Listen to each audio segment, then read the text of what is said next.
אבא, חבר שלי מגיע היום לארוחה. בשמחה רבה. מרלו, תשב איתנו גם.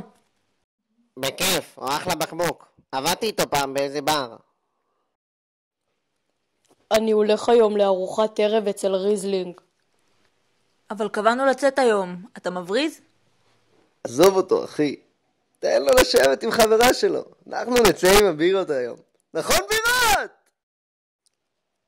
כן, תבוא איתנו. הסטוליה זה מאפן, אי אפשר לקבוע איתו כלום. אפילו אני מגיע היום ולא הולך לישון. סטולי, אני מופתע ממך. אתה בדרך כלל לא עושה דברים כאלה. נו, מה בלסתם אותי? סעמק.